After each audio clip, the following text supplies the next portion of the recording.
저는 개인적으로 영국에서 더 나은 기술이나 더 발전된 기법을 배운 것보다 결과물 중심에서 벗어난 가치 중심에서 출발한 사고 과정을 깨닫고 왔다는 것이 제일 큰 성과라고 생각을 합니다. 안녕하세요, 예술창업 황금권입니다. 오늘은 제가 겪은 경험담을 이야기해 볼까 합니다. 제가 회사를 다니다가 유학을 가게 되었는데, 유학을 가게 된 계기는 다음에 기회가 되면 이야기해 보기로 하고요. 오늘은 영국의 교육 방식과 한국의 교육 방식을 제가 경험한 토대로 말씀드려 볼까 합니다. 일단 제 경험에 국한돼서 말씀드리는 것이니까요, 일반적인 경우가 아님을 미리 말씀드립니다. 그리고 저는 학부는 한국에서 나오고 대학원을 영국에서 나온 점도 감안해 주시기 바랍니다. 먼저 한국은 학기가 3월에 시작하는데 영국은 9월에 시작을 합니다. 그리고 한국은 대학원이 평균 2년인데 반해 영국은 1년이면 석사를 마칠 수 있습니다. 시간이 짧은 만큼 공부할 양이 많긴 하지만 시간적 이득 때문에 직장에 다니거나 하시는 분들에게 인기가 많은 편입니다. 그럼 제가 경험한 영국 교육에 대해서 한번 말씀드려 볼게요. 처음 수업을 시작하고 한국에서 수업하듯이 성실하게 수업에 임했고, 수업 한두 번 만에 제작할 아이템을 정해서 2달도 안 돼서 작품의 테스트 버전을 만들어 갔습니다. 교수님은 수고했다고 이제 다른 방식으로 더 해보라고 이야기하셔서 좀 더 발전된 버전을 다음 주에 만들어 갔는데요. 그런데 이제부터는 지금까지 만들어간 아이템은 그만 만들고 다른 방향의 아이템을 찾아보라는 것이었습니다. 저는 이미 제작할 아이템을 빠르게 정해서 계속 발전시켜 나가보려고 했고, 그 결과물로 내심 한국에서처럼 칭찬을 받을 줄 알았는데 계속해서 다른 아이템을 시도해 보라고 해서 많이 혼란스러웠던 기억이 납니다. 저는 이러한 교수님의 의미를 제대로 못 알아들어서 기존 작업을 더 발전시켜 갔더니 나중에는 화나게 하지 말고 그 작업을 더 이상 하지 말라는 이야기도 들었었습니다. 한국에서는 수업을 시작할 때 과목 이름에서 결과물이 이미 정해져 있는 수업이 있고, 교수님이 해오던 작품의 재료와 기법을 배우는 수업으로 이루어져 있어서 그 결과물을 얼마나 성실하고 많이 해가냐에 따라서 평가 요소가 반영이 됩니다. 그래서 학생 자신들이 해보고 싶은 주제나 컨셉 방향이 그 결과물과 맞지 않더라도 결과물이 이미 정해져 있기 때문에 주제와 컨셉을 결과물에 끼워 맞춰야 하는 경우가 생긴다는 겁니다. 저도 이러한 교육 시스템에 적응이 되다 보니까요, 처음에는 영국에서 고생을 굉장히 많이 했습니다. 나중에는 아주 고통스럽고 어렵게 알아내긴 했지만, 제가 배운 영국식 교육은 먼저 학생들에게 결과물을 정해놓지 말고 자신이 표현하고 싶은 주제, 컨셉 혹은 메시지에서부터 시작을 해서 다양한 리서치를 시킵니다. 이미 이러한 과정을 밟았던 학자나 디자이너 혹은 같은 주제를 다른 분야의 예술로 표현한 사람까지 폭넓게 리서치를 하고, 이 리서치를 굉장히 중요하게 생각한다는 겁니다. 이러한 리서치를 바탕으로 다양한 연구를 하고 실험을 하면서 자신에게 최적화된 방법을 찾아 나가는 방식을 저는 영국에서 경험을 했습니다. 한국에서 미술대학 졸업전시를 가면 그 학과의 특성에 맞게 여러 작품이 나오지만 쓰이는 기법이나 재료는 크게 다르지 않아서 결과물이 비슷합니다. 반면 제가 경험한 영국의 졸업전시는 작품도 있었고, 자신의 주제를 설명한 영상도 있었고, 실물이 너무 커서 사진과 대형 보드로 설명한 결과물도 있었고, 미니어처를 만들어 현상을 설명하는 작품 등 학생 개개인에 맞게 자신이 표현하고자 하는 주제에 최적화된 다양한 방식으로 결과물을 표현했습니다. 설령 그게 자신의 전공과 다른 방향으로 진행이 되더라도 교수님들은 그것을 인정해줬고, 더 나아가서 다른 전공 기자재나 수업이 필요하면 그 학과의 교수님에게 추천서를 써주기도 했습니다. 제가 다른 학교 졸업전시를 가봐도 크게 다르지 않았던 것으로 기억을 합니다. 근데 저는 그것도 모르고 한국에서 배운 대로 결과물을 초반에 정해놓고 제작부터 먼저 해서 다양한 리서치와 실험이 부족한 나머지 고생을 많이 했습니다. 교육에 있어서 결과보다 과정이 더 중요하다는 말을 많이 들었었는데 솔직히 저는 사실 이해하지 못했습니다.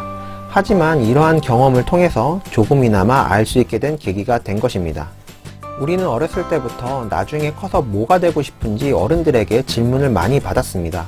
그럼 우리는 보통 과학자, 선생님, 야구선수, 가수 등 직업적 결과물로 의뢰 답변을 해왔습니다. 요즘에는 건물주, 유튜버, 아이돌 등 추가되긴 했지만요. 그런데 영국에서는 무엇이 되고 싶은지보다 어떤 사람이 되고 싶은지에 대해서 물어본다고 합니다. 예를 들어 어떤 사람이 자신의 능력을 가지고 남을 돕는 사람이 되고 싶다고 어렸을 적 이야기를 했다면 그 사람은 점점 커가면서 자신의 유전적 요소나 환경, 개성 또는 능력으로 자신에게 최적화된 적성을 다양한 경험을 통해 찾게 될 것이고 그 능력으로 남에게 도움이 되는 활동을 할 것입니다. 예를 들어 그 사람이 야구선수가 되었다면 스트라이크 한 개당 얼마씩 기부를 하겠다라고 할 수도 있고 음악가가 된다면 요양원이나 어린이병원에 가서 환자를 위해 연주봉사를 할 수도 있고 과학자가 된다면 아프리카 어린이들에게 안심하고 물을 마실 수 있는 필터를 개발하게 될 것입니다. 또한 사업가가 된다면 하나 사면 하나를 저소득층이나 어려운 사람들에게 기부하는 사업가가 될 수도 있고요. 여기서 포인트는 무슨 직업을 갖게 되느냐가 중요한 것이 아니라 그 사람이 되어서 어떤 가치를 가지고 살 것인가가 더 중요하다고 생각을 합니다. 어른들은 예전부터 문과에서 공부를 제일 잘하면 서울법대에 들어가라고 이야기하고 이과에서 공부를 제일 잘하면 서울대 의대에 들어가라고 보통 이야기를 합니다. 앞서 말씀드린 대로 결과물을 미리 정해놓고 아이들의 적성을 무시한 채 직업에 아이들이 원하는 적성을 끼워 맞추는 진로로 유도를 해오곤 했습니다. 그래서 적성에 맞지 않는 직업을 택해서 괴로워하는 사람을 주변에서 많이 봐왔었습니다. 예전에 어느 책에서 본 기억이 있는데 의사는 공부 잘하는 사람이 되는 것보다 타인의 감정을 이해하고 소통할 줄 아는 사람이 되는 것이 더 중요하다고 본 기억이 있습니다. 사람 만나는 것을 싫어하고 혼자 연구하는 것을 좋아하는 사람이 공부를 잘한다는 이유만으로 의사가 되어 하루에도 수십 명의 사람을, 그것도 아픈 환자를 만난다는 것은 고통일 것입니다. 이것은 비단 의사만이 아니라 다른 직업도 마찬가지일 것입니다. 결과를 정해놓고 가치를 끼워 맞추는 방식을 우리는 교육이나 진로에 적용을 해오고 있습니다. 만약 아이들의 적성이나 관심사, 추구하는 삶의 가치를 중심에 놓고 먼저 그 삶을 살았던 사람들에 대해서 리서치해보고 요즘 과학기술과 환경에 그 가치를 대입해보는 다양한 실험을 교육을 통해 거친다면 각자의 개성에 맞는 직업을 새롭게 만들 수 있을 것입니다.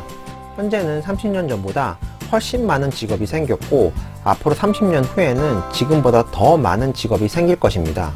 앞으로 어떤 직업이 생길지 또는 어떤 직업이 없어질지 모르는 상태에서 현재 이 직업이 좋다고 해서 직업을 기성세대의 시각으로 미리 정해놓고 아이들의 미래 적성을 현재 직업에 끼워 맞춘다면 고통스러울 것입니다. 그래서 나중에 뭐가 되고 싶니라고 물어보는 것보다 그 직업이 돼서 뭘 하고 싶은지, 어떤 사람이 되고 싶은지를 물어보는 것이 더 좋다고 생각을 합니다. 저는 개인적으로 영국에서 더 나은 기술이나 더 발전된 기법을 배운 것보다 결과물 중심에서 벗어난 가치 중심에서 출발한 사고 과정을 깨닫고 왔다는 것이 제일 큰 성과라고 생각을 합니다. 한국에 돌아와서 다시 직장 생활을 하면서 가치 중심적 사고를 적용해서 성과를 내기도 했었고 예술에 적용해서 다양한 작품 활동을 하고 있습니다. 어찌 보면 지금 하는 유튜브도 하나의 작품 활동이라고 생각을 합니다. 유튜브라는 캔버스에 카메라와 컴퓨터라는 붓을 가지고 작품이라는 컨텐츠를 만들고 있으니까요. 지금까지 제가 경험한 한국의 교육과 영국의 교육을 비교하면서 어떤 것이 나은가에 대한 우열을 가리기보다는 지금까지 결과물을 정해놓고 가치나 컨셉을 끼워 맞추며 달려갔다면 이제부터는 가치를 중심에 두고 다양한 경험을 통해 그 가치에 가장 적합한 결과물을 찾아 나가는 과정도 시도해보면 어떨까 해서 말씀드려 봤습니다. 이와 같이 가치 중심적 사고를 반영해서 글로벌 기업이나 우리나라 대기업이 어떤 성과를 거두고 있고 제 예술활동에 적용해서도 어떤 성과가 있었는지 한번 이야기해보는 시간을 가져보도록 하겠습니다. 긴 이야기 들어주셔서 감사드리고 여러분의 예술창업 황금거위 카페 가입과 유튜브 채널 좋아요, 구독, 알림 설정은 이 컨텐츠를 지속하는 데 큰 힘이 됩니다. 감사합니다.